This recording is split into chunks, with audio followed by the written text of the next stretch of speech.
Happy Monday, chikahan mga kapuso! Excited pero may halong kaba ang ating kapuso singers na magre-represent sa Pilipinas para sa Veiled Cup Korea.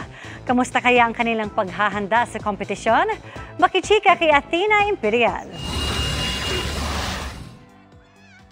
Exceptional vocal strength at undeniable Filipino talent. Yan ang baon ni Garrett Bolden, Thea Astley at Arabel de la Cruz, ang kapuso singers na nanalo sa Veiled Musician Philippines. Tumulak na sila pa South Korea kagabi para i-represent ang Pilipinas sa Veiled Cup Korea, ang global reality singing competition kung saan ang mga kalahok magpe-perform sa likod ng isang veil.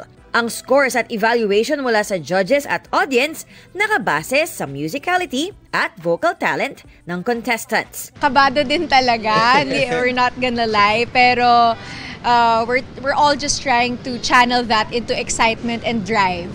Aside from showcasing their singing talent, si Garrett may iba pang nilulook forward. We're also excited to meet other countries din. Yung mga kalaban namin, we're excited to learn from them as well and at the same time, show them what the Philippines has to offer.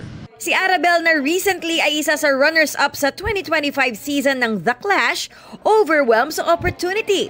Pero she's up for the challenge. At dahil nagsimula ng mag-snow ngayon sa South Korea, preparations for this, unang-una syempre sa mga gamit namin na dadalhin doon kasi kailangan prepared kami kasi right now taglamig na talaga and pumatak na yung snow a few days ago. Kailangan naming ingatan ng aming voice. Magsisimula na this December ang reality singing competition at for airing sa pagpasok ng 2026.